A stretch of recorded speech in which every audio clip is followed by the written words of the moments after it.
Και είναι, κυρίες και κύριοι, ο Ευθύμης ο Ζαχαριουδάκης. Και η ερώτηση που απευθύνεται σε όλους, ίδια ερώτηση και στον Ευθύμη.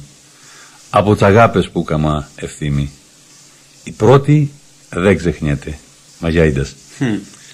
Γιάντα, γιατί λέω εγώ πως πρώτη μου αγαπητικιά Γιάντα σα μου παντήξεις. Παθαίνεις τρακ και δεν μπορείς ούτε να με ξανοίξεις. Πρώτη μου αγαπητικιά τσιθιό του λογισμού μου, έγινες και λιγάνανε οι βόλυτες του νου μου.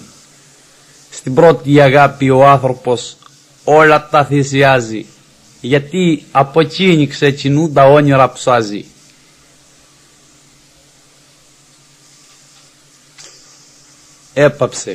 Έπαψε η σκέψη της παλιάς αγάπης να πηγαίνει. Πια την αλλαξοδρόμησε κι αυτή την περιμένει. Και γι' αυτό κουμπάρε, στη θύμησής μου ακολουθώ και πού με πάει στα αλήθεια. Εις τη πρώτης μου αγαπητικιά στο σπίτι από συνήθεια. Και είναι ντροπή να προπατώ σε άλλονού τα γνάρια. Μα ίντα θα κάμω, που ζητώ σε 7 απομεινάρια. Και τη θύμησής μου ακολουθώ και με προβληματίζει. Για είδα κουμπάρε, γιατί σαφής της πρώτης μου αγάπης με εξορίζει. Αγάπησα πολλές φορές, μα η τελευταία μόνο ήταν αγάπη μπιστικιά και δεν χαλά στο χρόνο. Αγάπησα πολλές φορές και έφυγα τη ζωή μου. Σε μια με καστανά μαλλιά μαθάνε οι ύστεροι μου.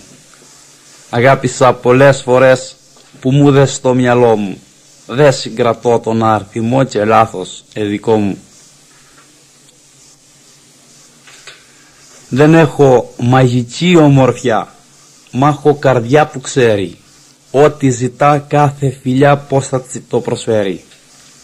Εγώ έχω πείρα στη φιλιά από χρόνους και γνωρίζω τα πρόσωπα που μ' αγαπούν να μην προβληματίζω.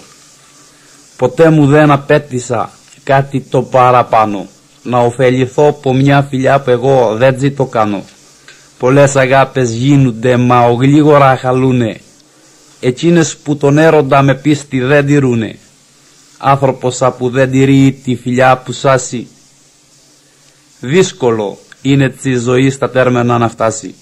Όποιος αγάπη ένιωσε χωρίς να νιώσει πόνο, εκείνος δεν νιώθει αισθήματα, πουλεί φιγούρες μόνο.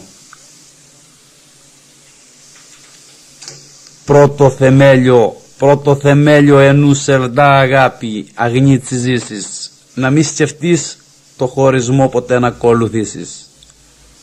Μια σκέψη μόνο με ενοχλεί και δεν μπορώ να ησυχάσω, κι είναι η σκέψη πως μπορεί κάποτε να σε χάσω. Να μπορούμε του χωρισμού το δρόμο να χαλάσω, πω κοινωνά το στάδιο ποτέ να μην περάσω. Τον παντέρμο χωρισμό και η ταχύμα διόχη, και δεν μπορούν να φτάξουνε ποτέ σ' αγάπη στόχοι.